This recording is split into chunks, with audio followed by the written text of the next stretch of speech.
Jejak di Balik Kabut. Audiobook novel silat. Cerita, Esa Mintarja.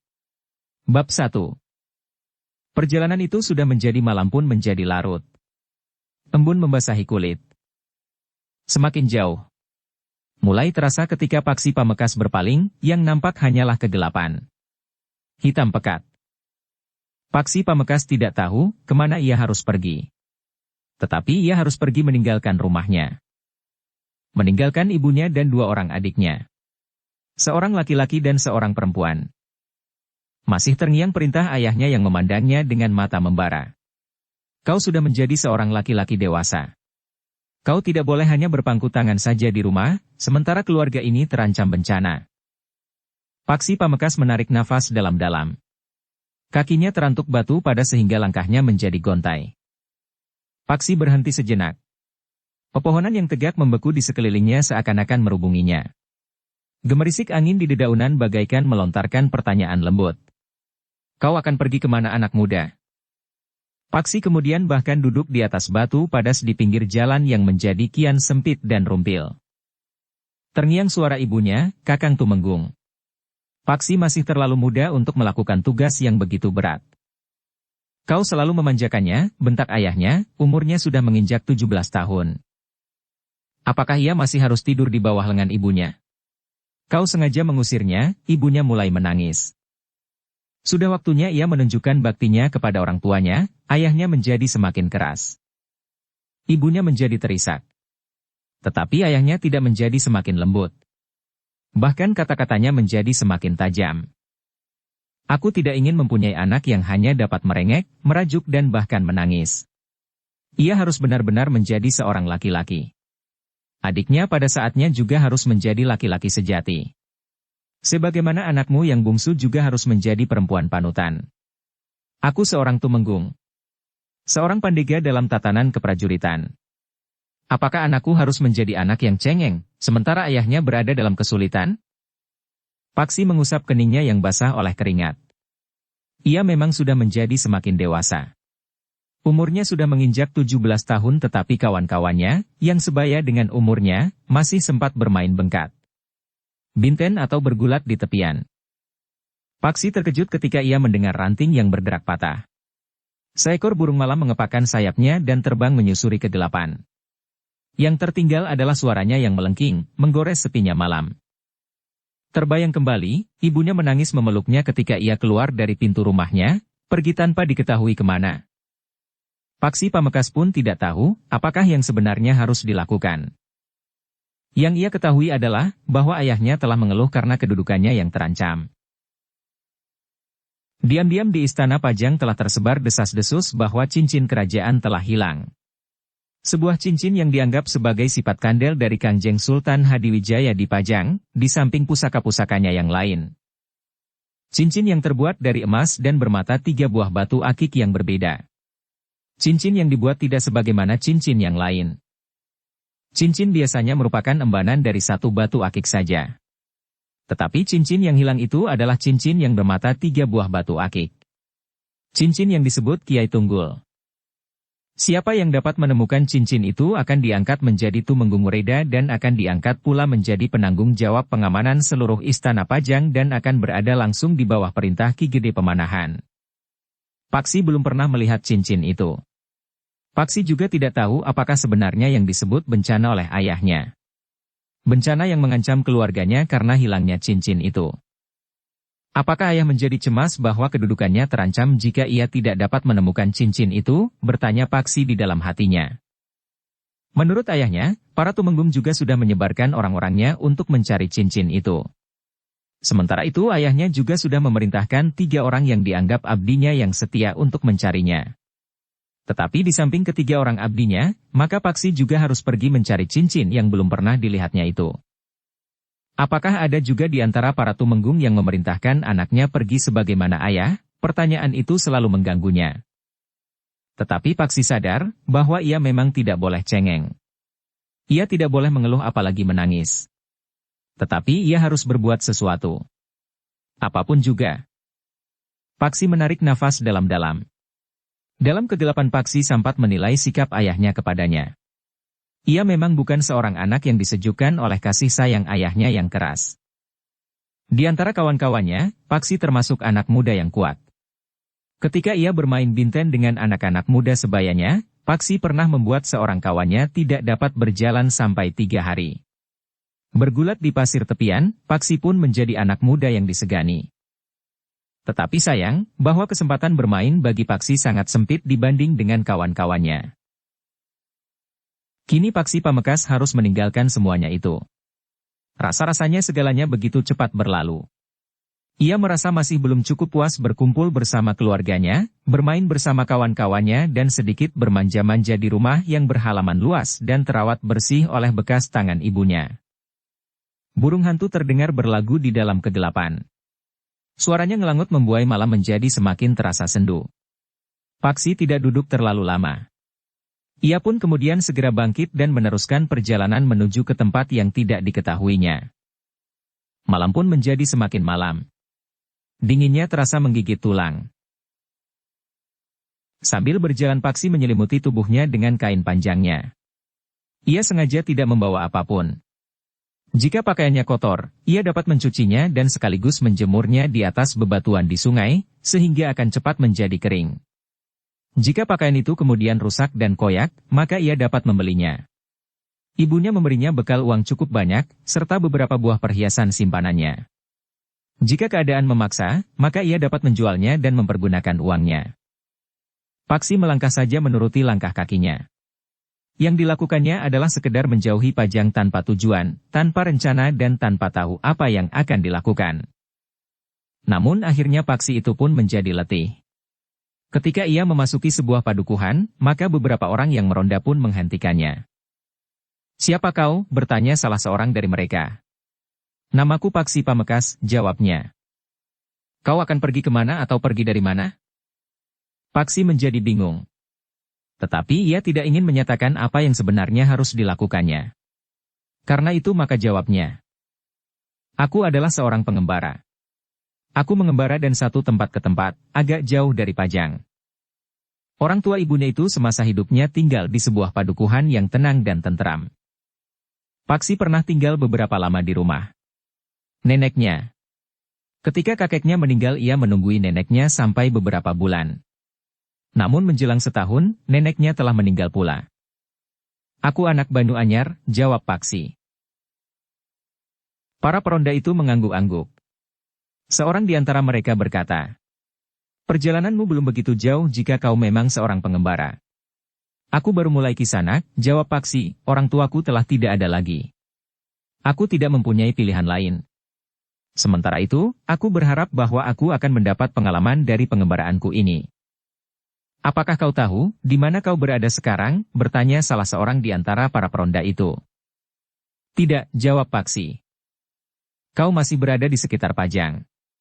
Kau sekarang berada di padukuhan Dresanan." Paksi menarik nafas dalam-dalam. Ia sudah berjalan sepanjang hari. Tetapi orang itu mengatakan bahwa ia masih berada di sekitar Pajang. Tetapi Paksi tidak menjawab selain mengangguk-angguk kecil. "Apakah kau ingin beristirahat?" bertanya salah seorang peronda itu. Paksi mengangguk. "Baiklah," berkata orang itu, "marilah, aku antar kau ke Banjar, kau dapat tidur di Banjar. Besok pagi kau dapat meneruskan pengembaraanmu." "Terima kasih, Paman," jawab Paksi. Orang itu meskipun masih nampak muda, tetapi ia tentu bukan anak muda lagi. Wajahnya nampak bersih dan setiap kali giginya nampak di sela-sela bibirnya jika ia tertawa. Paksi diantar oleh orang itu ke Banjar. Diserahkannya Paksi kepada penunggu Banjar, yang tinggal di bagian belakang Banjar yang nampak bersih dan terawat itu. Penunggu Banjar itu ternyata orang yang sangat baik. Ia menerima Paksi dengan senang hati. Bahkan nasi yang masih terdapat di geledek bambunya dengan sepotong pepes udang dan sambal terasi telah diberikannya pula kepada Paksi. "Aku tidak mempunyai seorang anak pun sampai istriku meninggal," berkata penunggu Banjar itu. Paksi mengangguk kecil. Sementara orang itu bertanya, "Siapa namamu?" Paksi memang tidak ingin menyembunyikan namanya. Karena itu, maka ia pun menjawab, "Namaku Paksi, Paman." Kepada penunggu Banjar itu, Paksi menceritakan bahwa dirinya adalah seorang pengembara sebagaimana dikatakannya kepada para peronda. Kenapa hal itu kau lakukan, Nger? Apakah kau tidak mempunyai sanak kadang lainnya, sehingga kau harus pergi mengembara? Tidak, Paman. Aku sudah tidak mempunyai sanak kadang. Paksi, berkata penunggu Banjar itu, mumpung kau belum terlalu jauh pergi meninggalkan kampung halamanmu. Apakah kau mau tinggal di sini saja bersamaku? Paksi menarik nafas dalam-dalam. Katanya, maaf, Paman. Sudah bulat tekadku, bahwa aku akan pergi mengembara. Mungkin aku akan mendapatkan pengalaman yang dapat aku pergunakan sebagai bekal hidupku kelak. Tetapi apakah yang kau harapkan dari sebuah pengembaraan? Menempa diri atau kesempatan melihat dinding cakrawala yang tidak akan pernah dapat disentuh? Jika kau tinggal, Paksi, maka kau dapat memperdalam ilmu dan menimba pengetahuan. Bekal yang lebih nyata bagi masa depanmu dari sekedar pengalaman menempuh perjalanan panjang. Paksi tidak dapat mengatakan, apa sebenarnya yang sedang dilakukannya itu. Juga ketidaktahuannya tentang arah perjalanan yang tidak diketahuinya. Yang dapat dikatakannya adalah sebuah perjalanan mengembara tanpa tujuan. Penunggu Banjar itu tidak dapat berbuat lebih banyak daripada berharap. Tetapi Paksi Pamekas tidak dapat memenuhinya. Malam itu Paksi bermalam di sebuah banjar padukuhan. Di hari pertama dari perjalanannya yang tidak diketahuinya sampai kapan itu, telah ditemuinya orang-orang yang berbaik hati. Tetapi ketika ia berangkat dari rumah, ibunya telah berpesan kepadanya, bahwa ada 1000 sifat dan watak manusia di muka bumi ini. Ada yang baik, agak baik, ada yang dengki dan iri dan ada pula yang jahat. Terngiang kembali pesan ibunya, Paksi. Ada orang yang sikap lahiriahnya sangat baik. Tetapi sebenarnya di hatinya tumbuh bulu serigala. Bahkan menjadi hunian iblis yang paling jahat. Pesan ibunya itu telah membuat Paksi menjadi berhati-hati.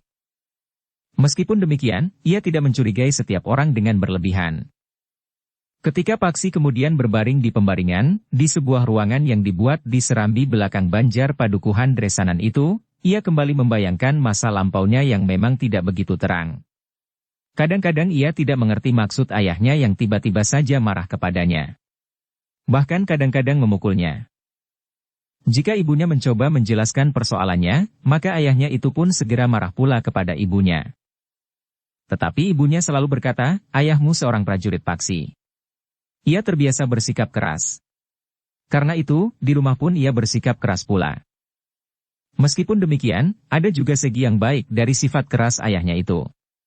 Bersama beberapa orang anak Tumenggung, Rangga dan perwira lainnya, ia berguru kepada seorang bekas prajurit yang memiliki ilmu yang tinggi. Ternyata Paksi Pamekas merupakan seorang murid yang sangat baik. Ia terhitung satu di antara beberapa orang murid yang terbaik. Anehnya, ayahnya tidak pernah mengakui kemampuannya itu. Setiap kali ayahnya menuntut agar ia berbuat lebih baik dan lebih baik. Namun ternyata Paksi dapat memenuhinya. Ia memang semakin lama menjadi semakin baik dan semakin menarik hati gurunya.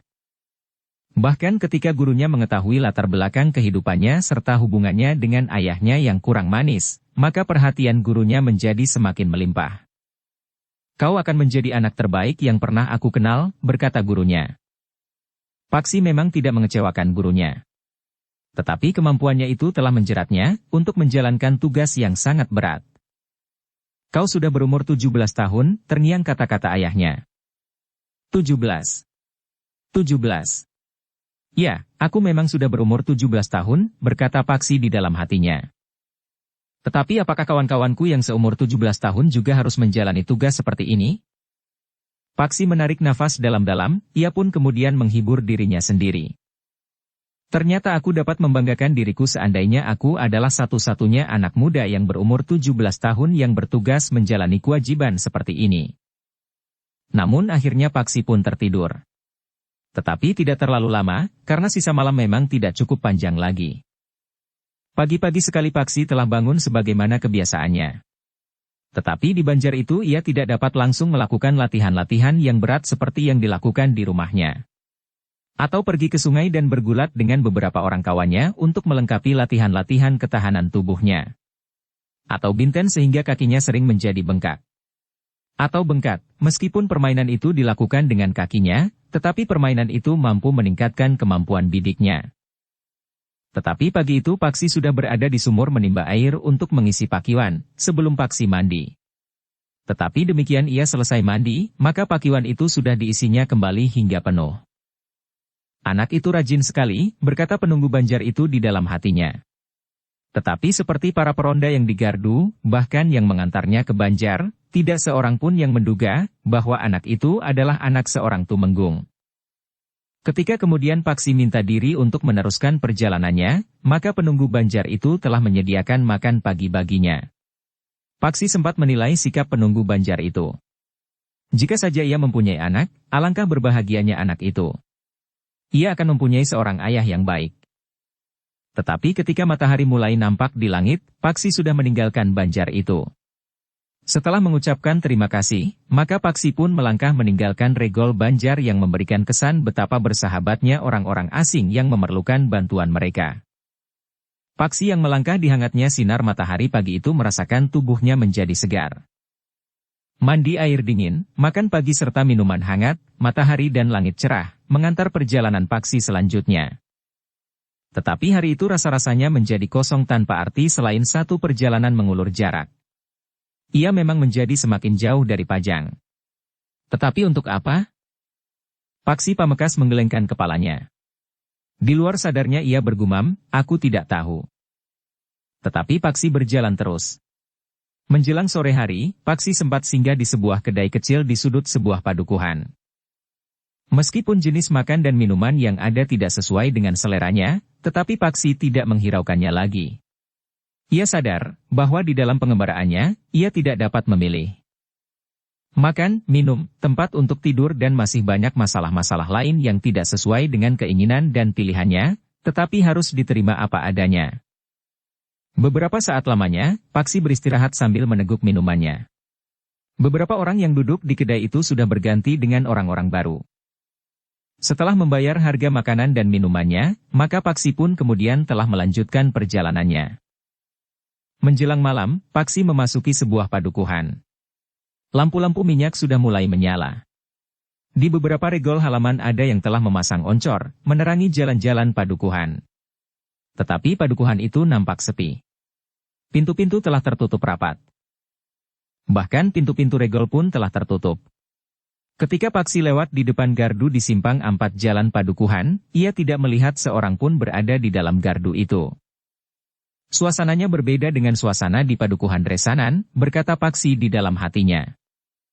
Justru karena itu, maka Paksi tidak ingin bermalam di Banjar padukuhan itu. Apalagi ketika ia berjalan di jalan induk padukuhan itu dan lewat di depan Banjar padukuhan itu nampak sepi.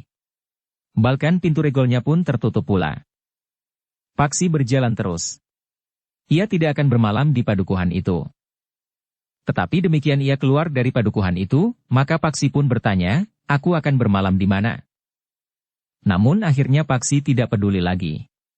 Apapun yang akan terjadi, biarlah terjadi. Di mana ia berhenti dan meletakkan tubuhnya, di situ ia akan berhenti. Malam sama sekali tidak menakutkan lagi baginya. Jika ketika ia berada di rumah, ia sering mendengar cerita tentang hantu yang sering berkeliaran di malam hari, maka pada malam itu, ia sama sekali tidak menghiraukannya lagi. Jika hantu-hantu itu akan datang, biarlah mereka datang, berkata Paksi di dalam hatinya. Namun akhirnya Paksi ingin juga berhenti berjalan. Karena itu, maka ketika ia melihat sebuah gubuk di tengah-tengah bulak sawah, maka ia pun tertarik untuk mendekatinya. Paksi pun kemudian meniti pematang, mendekati gubuk itu. Ternyata gubuk itu kosong. Pemilik gubuk itu tidak berada di sawahnya di malam hari. Sambil menarik nafas panjang, Paksi naik tangga pendek masuk ke dalam gubuk itu. Paksi merasa beruntung bahwa ia menemukan sebuah gubuk yang dapat dipergunakannya untuk bermalam. Karena itu, maka ia pun langsung membaringkan dirinya di gubuk yang didasari dengan anyaman bambu itu. Meskipun Paksi merasa letih, tetapi Paksi tidak segera dapat tidur. Nyamuk yang ganas telah merubunginya, menggigit sela-sela jari kakinya dan berterbangan di sekitar telinganya. Karena itu, maka Paksi terpaksa menggelar kain panjangnya untuk menyelimuti tubuhnya dan bahkan telinganya. Sambil sekali-sekali menggaruk kakinya, maka kembali Paksi mengenang saat-saat ia akan berangkat dari Pajang untuk melakukan pengembaraan. Ketika ia minta diri kepada gurunya, maka gurunya menjadi terkejut sekali. Hampir tidak percaya gurunya bertanya. Jadi kau harus pergi untuk melakukan sesuatu yang kau tidak mengerti sama sekali? Ya, guru. Tetapi ayah mengatakan bahwa yang aku lakukan adalah tugas rahasia. Aku mohon guru melindungi rahasia ini. Jika ayah tahu aku mengatakannya kepada guru, mungkin ayah akan marah kepadaku. Tetapi aku tidak dapat merahasiakannya kepada guru, berkata Paksi Pamekas. Gurunya mengangguk-angguk. Katanya, terima kasih atas kepercayaanmu Paksi. Ada dua hal yang membuat aku menyesali kepergianmu. Kau masih sangat muda, sehingga tugas itu tentu akan sangat berat bagimu. Bahkan seakan-akan tidak masuk akal bahwa kau harus dilibatkan ke dalamnya. Sedangkan yang kedua, kau adalah muridku yang terbaik. Aku berharap bahwa kau kelak akan dapat menggantikan kedudukanku. Bukankah aku menjadi semakin tua dan rapuh? Wadahku tidak akan dapat mendukung ilmuku untuk seterusnya.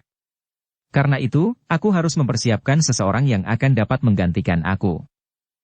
Aku mohon guru berdoa agar aku dapat kembali dengan selamat serta dapat membantu guru di perguruan ini. Gurunya mengangguk kecil.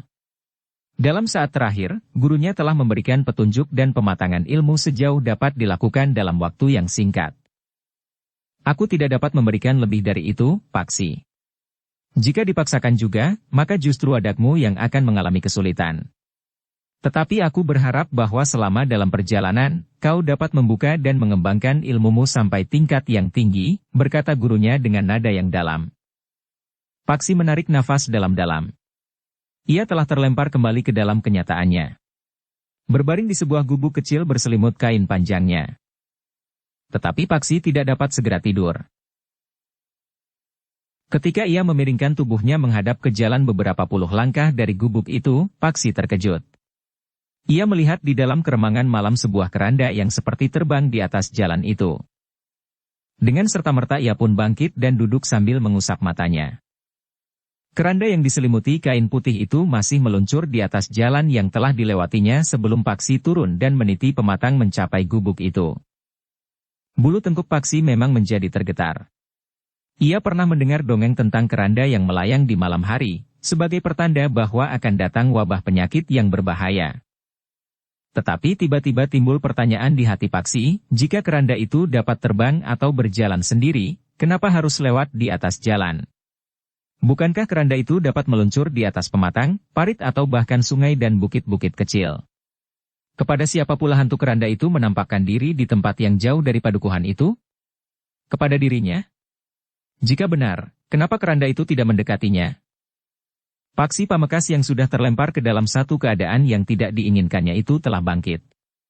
Keinginannya untuk mengetahui hantu keranda yang terbang itu telah mendesaknya untuk berbuat sesuatu. Tiba-tiba saja Paksi itu turun. Dipakainya kain panjangnya sekenanya. Kemudian ia pun telah meloncat ke atas pematang. Dengan hati-hati Paksi mendekati jalan tempat keranda itu lewat.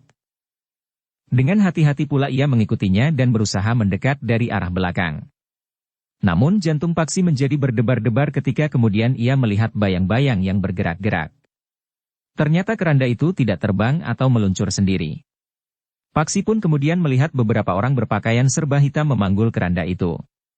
Sementara beberapa orang mengikutinya. Paksi menarik nafas dalam-dalam. Tetapi Paksi tidak melepaskannya. Ia masih saja mengikutinya beberapa lama. Keranda itu justru meluncur mendekati sebuah padukuhan. Kemudian lewat jalan yang lebih sempit meluncur sejajar dengan dinding padukuhan itu. Paksi masih saja mengikutinya ketika keranda itu meluncur melewati sudut padukuhan dan kemudian kembali menjauh menuju ke sebuah gumuk yang seakan-akan sebuah pulau kecil di tengah-tengah lautan tanaman padi di sawah. Ternyata bukit kecil itu adalah sebuah kuburan. Paksi menjadi berdebar-debar melihat keranda itu seakan-akan lenyap dari penglihatannya.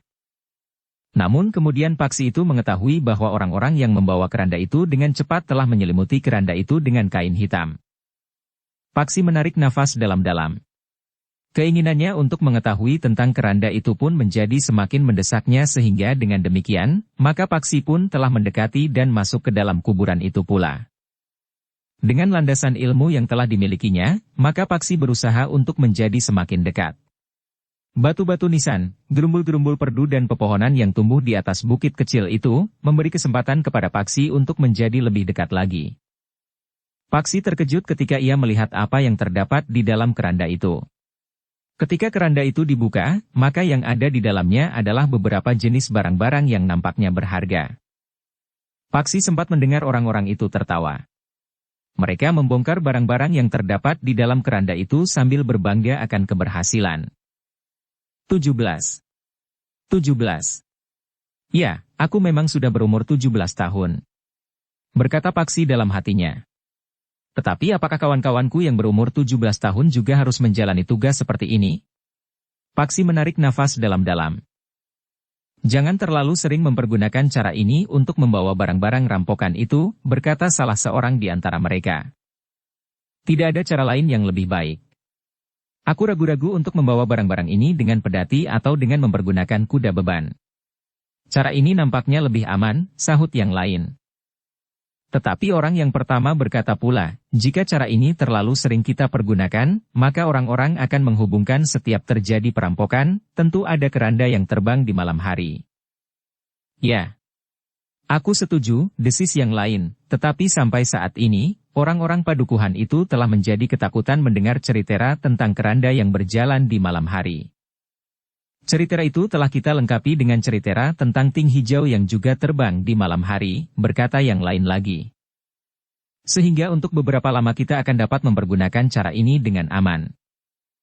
Yang terdengar adalah suara tertawa beberapa orang yang tertahan. Seorang di antara mereka berkata, sudahlah.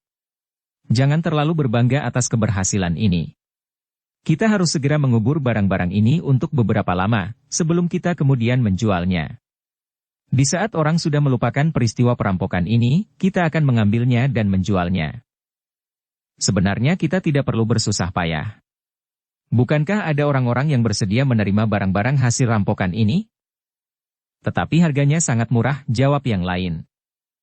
Tetapi dalam pada itu, orang yang agaknya memimpin sekelompok perampok itu berkata, marilah. Kita simpan barang-barang itu di dekat barang-barang yang sudah terdahulu kita simpan. Kita akan memperlihatkan barang-barang itu kepada Kakang Kebolorok.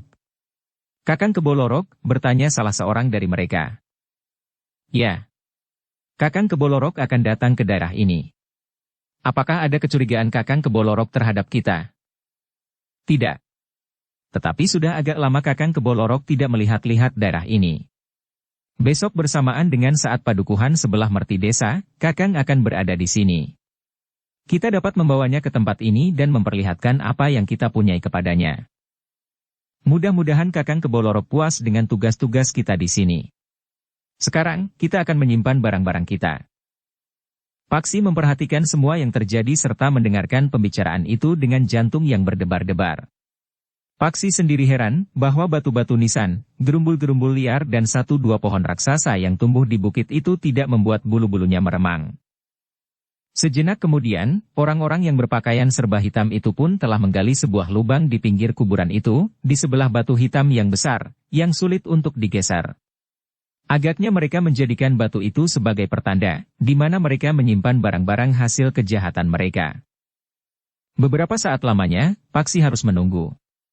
Di kuburan itu nyamuknya ternyata lebih banyak lagi daripada di gubuk tempat ia membaringkan tubuhnya. Tetapi Paksi tidak dapat menyelimuti tubuhnya dengan kain panjangnya. Demikian orang-orang itu selesai menguburkan barang-barang hasil rampokannya yang dibungkus dengan kain, maka mereka telah berganti pakaian. Mereka tidak lagi mengenakan pakaian-pakaian hitam. Ditempatkannya keranda itu di sebuah cungkup yang besar, yang agaknya memang tempat untuk menyimpan keranda. Paksi hampir tidak tahan menunggu orang-orang itu pergi. Tetapi ia tidak bergerak di tempatnya selagi orang-orang itu masih berkeliaran di kuburan itu.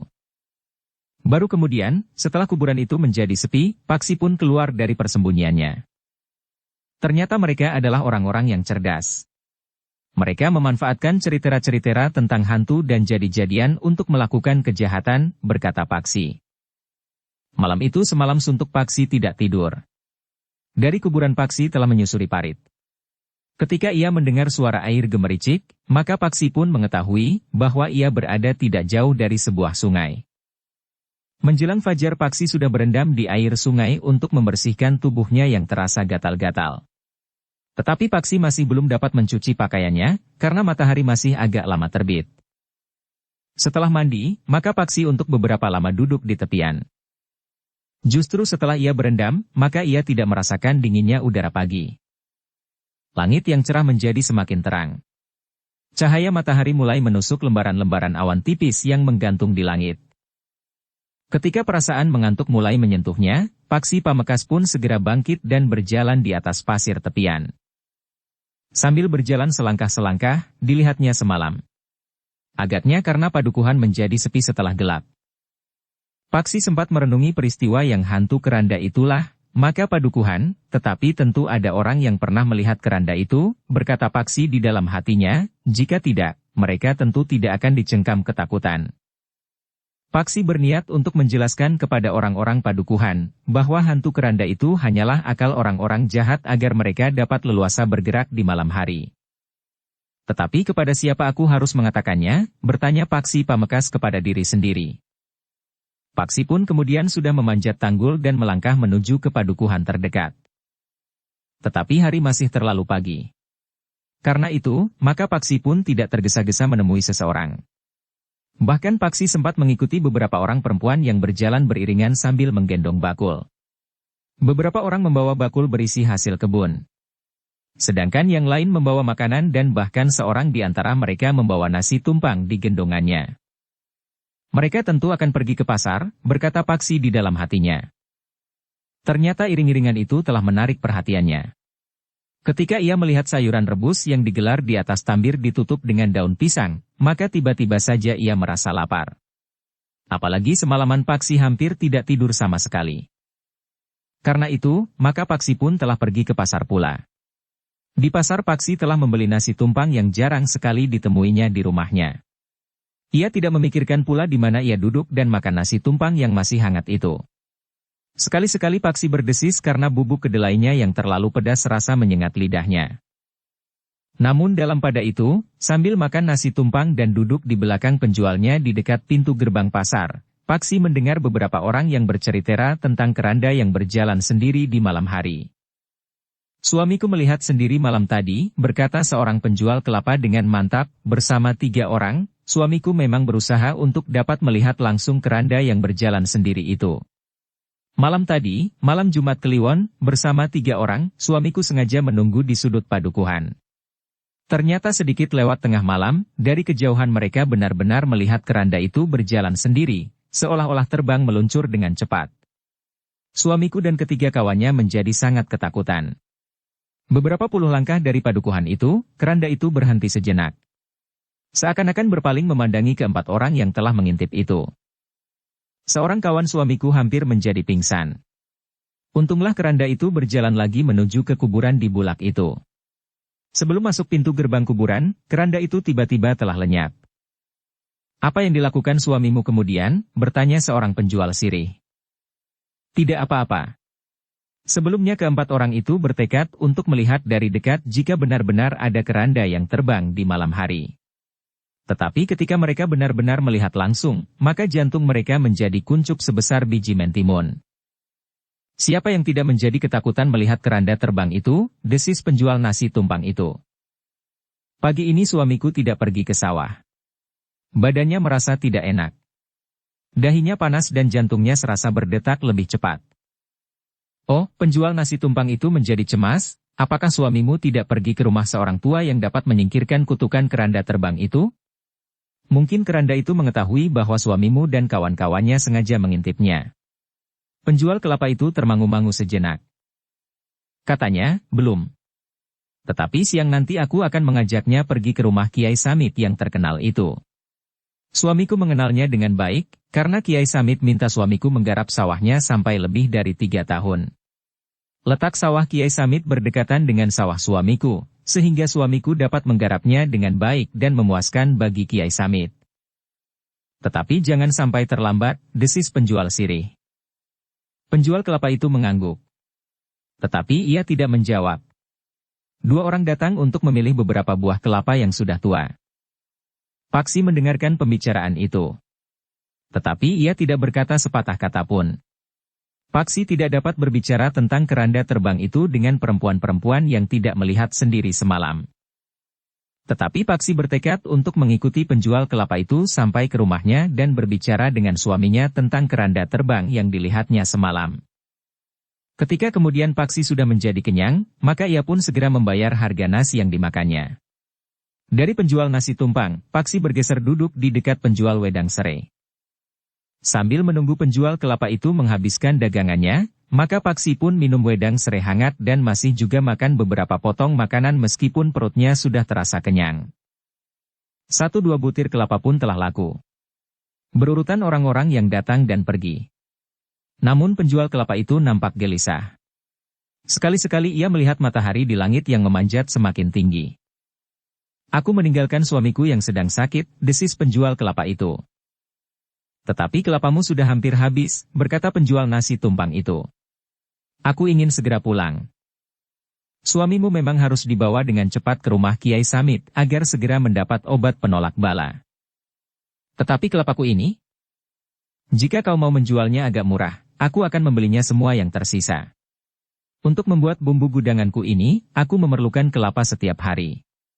Sementara itu, kelapa di kebun sudah tidak. Ada yang cukup tua." "Apakah kelapa itu tidak terlalu tua untuk membuat bumbu gudangan?" bertanya penjual sirih. "Cukupan," sahut penjual kelapa itu. Akhirnya, kelapa itu telah dibeli dengan harga yang lebih murah oleh penjual gudangan itu, karena penjual kelapa itu ingin segera pulang dan membawa suaminya kepada Kiai Samit.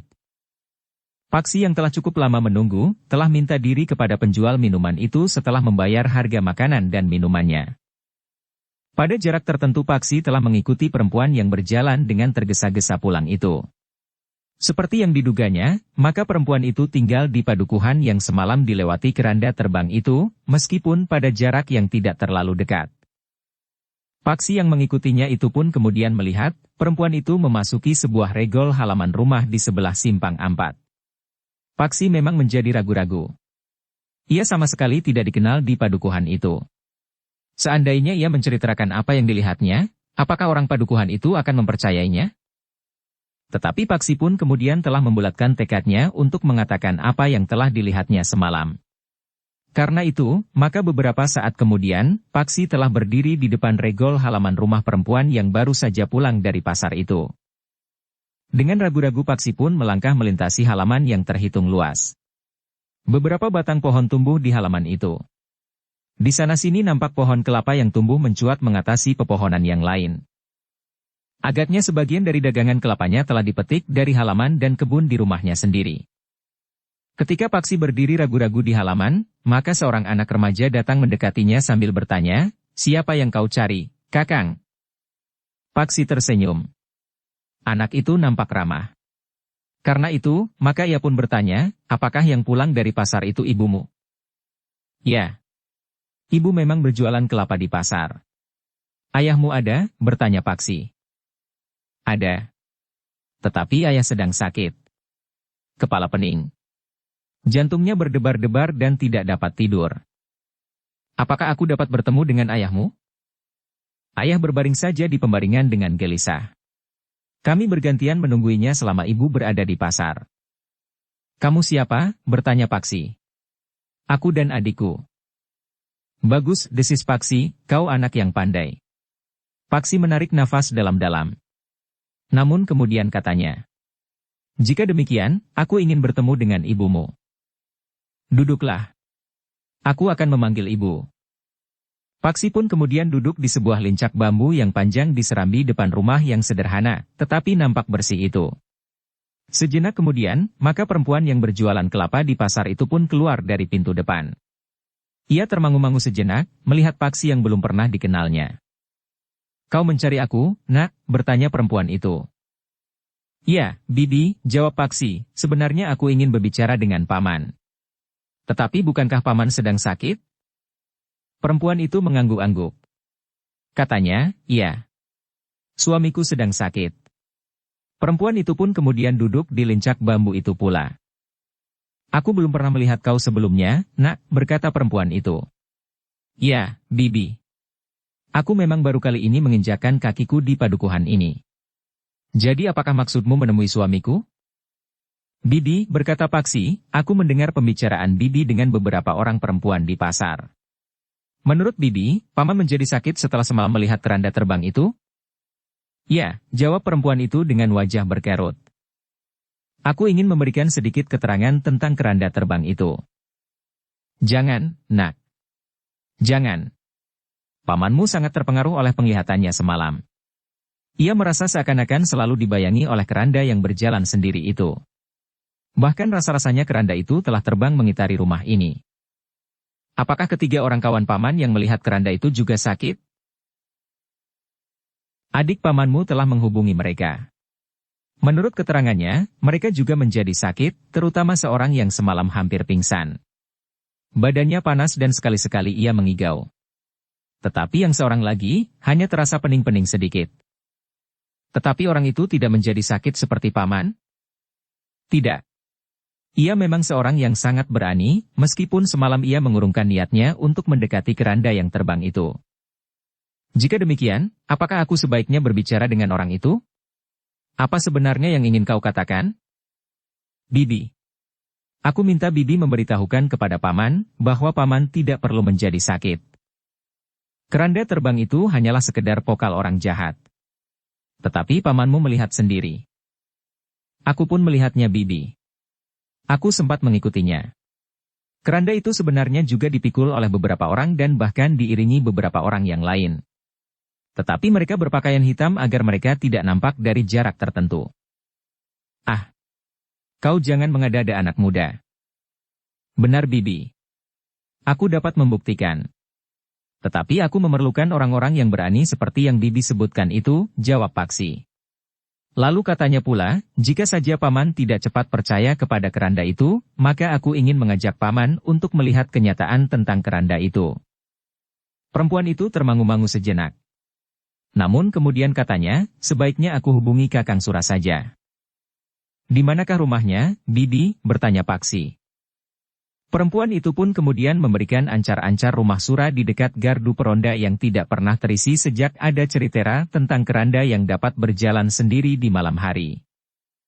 Paksi pun kemudian minta diri untuk menemui orang yang bernama Sura itu. Meskipun agak ragu, namun Paksi pun kemudian telah memasuki halaman rumah di dekat gardu perondaan. Seorang anak laki-laki yang sedang berlari-lari di halaman tertegun. Berlari-lari kecil anak itu menyongsong Paksi.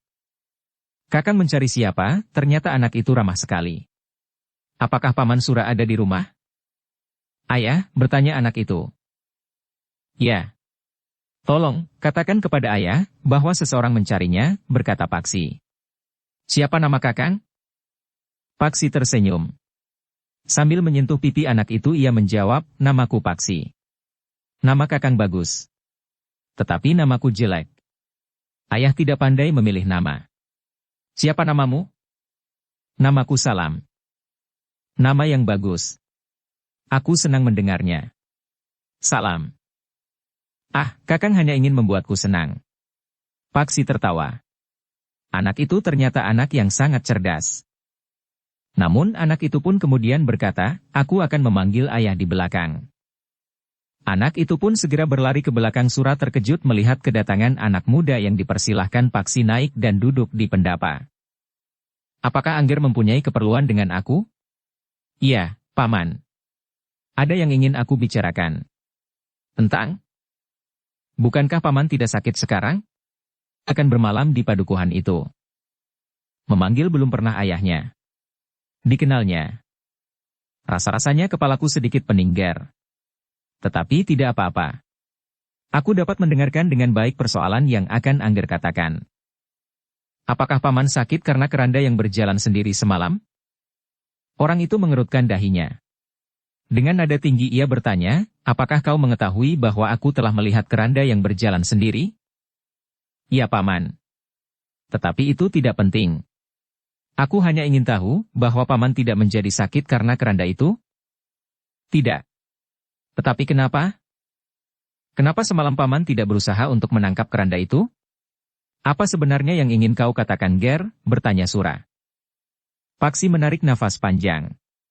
Kemudian diceritakannya apa yang dilihatnya semalam sehingga keranda itu hilang di kuburan dan orang-orang berpakaian hitam yang menyembunyikan barang-barang hasil rampokan itu. Kau berkata sebenarnya? Bertanya Sura. Aku dapat menunjukkan tempat mereka menyembunyikan barang-barang itu jika paman ingin membuktikannya. Sura mengangguk-angguk. Katanya, jika kau berkata benar, aku kagum akan keberanianmu. Bukan soal keberanian paman. Tetapi aku sudah tersudut dalam satu keadaan yang tidak dapat aku hindari. Sebenarnya aku memang ingin melihat dari dekat keranda yang dikatakan orang dapat terbang sendiri itu. Tetapi kawan-kawanku semalam menjadi ketakutan, sehingga aku mengurungkan niatku. Bahkan ada seorang di antara kami yang hampir pingsan. Ada di antara mereka yang menjadi sakit sekarang. Ya. Aku dengar memang demikian. Mereka menjadi sangat terpengaruh. Tetapi sejak semula aku sudah meragukannya. Tetapi paman juga menjadi pening. Bukan karena keranda itu. Tetapi hampir semalam suntuk aku tidak dapat tidur. Aku harus mengantar orang-orang yang ketakutan itu. Memapah kawanku yang hampir pingsan. Baru aku pulang terakhir setelah langit menjadi merah. Aku hanya sempat berbaring. Ketika aku hampir tertidur, adik salah seorang yang ikut bersamaku semalam datang kemari. Paksi mengangguk-angguk. Dengan nada berat ia berkata, aku juga tidak tidur semalam. Kau dapat beristirahat di sini, berkata Sura. Terima kasih paman. Tetapi apakah paman melihat barang-barang itu? Aku harus mengantar orang-orang yang ketakutan itu. Sura termangu-mangu sejenak. Dipandanginya anak muda yang sebelumnya belum pernah dikenalnya itu. Dari sorot matanya, memang tersirat keraguan-raguannya. Tetapi Paksi tidak tersinggung. Ia tahu bahwa hal itu adalah wajar sekali. Karena itu, maka katanya, paman. Sebenarnya aku ingin sekali melihat apa saja yang disembunyikan oleh para perampok itu. Tetapi aku tidak dapat melakukannya sendiri. Aku tidak mempunyai alat untuk menggali. Baiklah, berkata Sura, kita akan melihatnya. Tetapi aku akan mengajak seorang lagi yang memiliki keberanian untuk membongkar barang-barang yang disembunyikan itu. Paksi mengangguk sambil menjawab, silahkan paman. Tetapi orang itu harus dapat paman percaya, karena mungkin ada sesuatu yang untuk sementara masih harus disimpan. Baik. Tetapi kapan sebaiknya kita melakukannya? Bukankah sebaiknya kita lakukan di siang hari? Di malam hari orang-orang yang menyembunyikan barang-barang itu justru berkeliaran. Di siang hari mereka tidak akan menampakkan diri. Meskipun demikian, kita harus berhati-hati. Baiklah. Kita dapat berpura-pura membersihkan kuburan. Aku mempunyai leluhur yang dimakamkan di kuburan itu. Sura pun minta Paksi untuk menunggu. Minuman dan makanan pun telah dihidangkan pula. Salam akan menemanimu, Nger, berkata Sura. Beberapa saat kemudian Sura telah datang bersama seorang kawannya. Bertiga mereka pergi ke kuburan untuk membuktikan, apakah yang dilihat Paksi semalam bukan sekedar sebuah mimpi atau hayalannya saja. Dalam pada itu, Sura pun berkata, Nger, pamanmu Mertawira ini kebetulan adalah anak juru kunci kuburan itu. Oh, Paksi mengangguk-angguk, kebetulan sekali paman. Tetapi aku segan untuk menggantikan jabatan orang tuaku. Aku lebih senang tidak mengurusi kuburan, desis Mertawira. Harus ada orang yang bersedia melakukannya. Jika tidak, orang-orang yang memerlukan akan menjadi sangat repot, berkata Sura. Mertawira tertawa. Katanya, adikku telah menyatakan kesediaannya. Syukurlah. Dengan demikian, maka segala sesuatunya ada yang mengatur. Orang-orang padukuhan yang kematian keluarganya tidak asal saja mengubur di kuburan ini, sehingga berjejal-jejal tanpa diatur. Mertawira tertawa semakin keras. Beberapa saat kemudian, mereka telah berada di kuburan. Tidak ada orang yang melihat mereka meskipun mereka memasuki kuburan itu di siang hari. Paksi memang agak sulit untuk menemukan batu yang besar itu. Bahkan Paksi sempat menjadi bimbang, bahwa apa yang dilihatnya tidak lebih dari sebuah hayalan. Mungkin hantu keranda itu sempat menyesatkan penglihatannya, sehingga seolah-olah ia melihat keranda itu memasuki kuburan ini. Namun setelah mengitari kuburan itu beberapa kali, maka Paksi pun telah menemukan batu yang besar itu. Kami hampir kehabisan kesabaran, desis Sura. Mertawira pun tertawa pula. Katanya, aku kira kau hanya bermimpi. Tetapi itu pun masih harus dibuktikan, apakah barang-barang itu benar-benar ada. Paksi mengangguk-angguk. Ketika mereka bersiap-siap untuk mulai menggali, maka jantung Paksi menjadi berdebar-debar. Jika barang-barang yang dikatakan itu tidak ada, maka kedua orang itu akan dapat menjadi marah kepadanya. Mereka akan mengira bahwa Paksi telah mempermainkan kedua orang itu. Namun Sura dan Mertawira memang melihat tanah yang kemerahan di sekitar batu yang besar itu. Nampaknya tanah itu memang tanah yang baru dari sebuah galian yang telah ditimbun kembali. Ketika mereka mulai menggali, maka tanah itu pun agaknya masih juga lunak, sehingga dengan demikian, mereka tidak banyak menemui kesulitan. Mereka menjadi berdebar-debar ketika cangkul mereka mulai terasa menyentuh sesuatu. Dengan hati-hati mereka menggali lebih dalam lagi. Ternyata Paksi tidak sekedar berhayal atau bermimpi atau penglihatannya dipengaruhi oleh hantu keranda itu. Di dalam lubang galian itu memang terdapat barang-barang yang disembunyikan oleh para perampok yang telah mengelabuhi banyak orang itu. Apa yang sebaiknya kita lakukan dengan barang-barang ini, berkata Sura kemudian.